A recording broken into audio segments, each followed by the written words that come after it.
18. Since we have a rectangular plot of land, it is bounded on one side by a river. There's our river. And on the other side by 3 fences, and it's a rectangle. We have 1,200 feet of fencing. It asks what is the largest area you can enclose.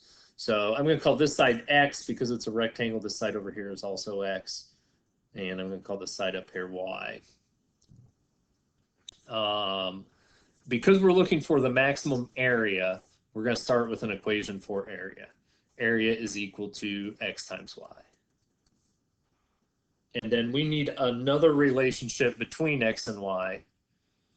We know there's 1,200 total feet of fencing. So if I fence in all this region, I will have fenced in 2 X's plus 1 Y, and that's going to give me that 1,200 feet of fencing I have. Solve this equation for one of your variables and substitute that into your other equation.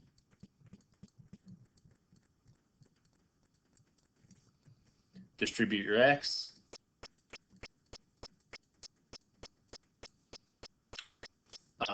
We're looking for a max area. Maximums occur when the derivative is 0 or undefined.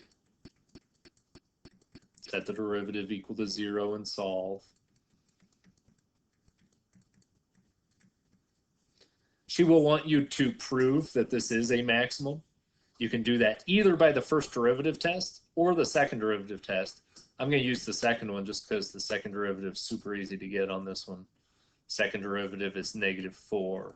So if the second derivative is -4, because that's negative, concave down, which does show we have a max.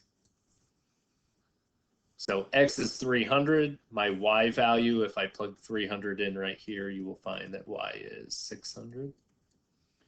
And then make sure you answer the question that it asks. If it asks what are the dimensions would be 300 feet by 600 feet.